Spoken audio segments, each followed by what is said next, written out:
tous, quelle belle journée pour aller rencontrer Paul qui a un métier qui me fait très envie et vous aussi j'en suis sûr. Il est designer de produits et d'espaces urbains et ça me fascine. C'est pour ça qu'on va aller le rencontrer, c'est parti. Paul ? Bonjour, c'est toi Paul ? Ouais, c'est moi. Écoute, on m'a dit que t'étais designer, j'ai plein de questions à te poser. T'es prêt ? Ah bah allons-y. Super. Alors, pour commencer, est-ce que tu peux nous dire qui tu es et quel est ton parcours ? Alors moi c'est Paul, j'ai 27 ans et je suis designer de produits et d'espaces urbains. Concernant ma formation, j'ai démarré par un DUT génie mécanique et productique. Ah ouais, quand même. Et ensuite je suis parti en licence, donc Bac+3. Et c'est à ce moment-là qu'en gros j'ai bifurqué vers le design, tout en gardant quand même une bonne base technique puisque j'avais de la science des matériaux, qui était vachement intéressant. Et ensuite j'ai terminé par un master en Bac+5 en prospective design, où là j'ai eu les notions donc d'éco-responsabilité et de RSE à mettre en place dans un projet.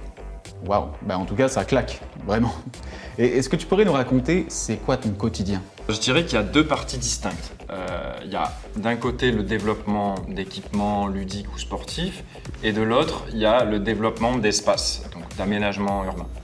On a un cahier des charges du client, donc le client ça peut être la ville, ça peut être un privé, donc un centre commercial ou un camping.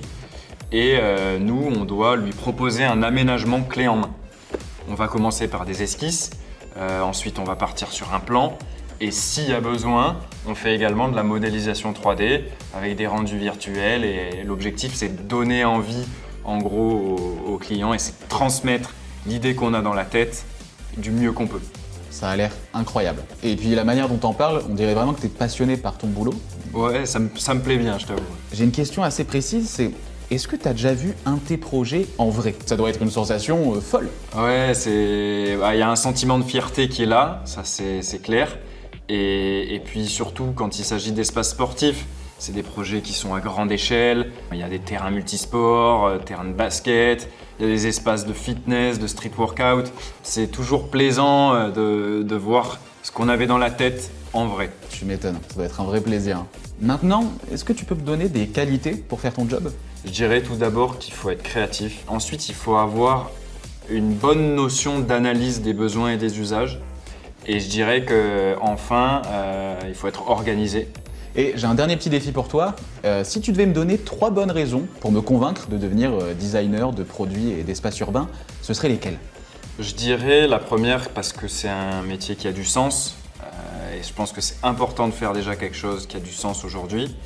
Et ensuite, parce que on propose également des espaces qui font bouger, qui font s'activer les gens. Et ça, c'est important aussi. Et aussi parce qu'on donne le sourire. Et on donne le sourire aux parents, aux enfants. Et ça n'a pas de prix. Ouais, ça a l'air fou.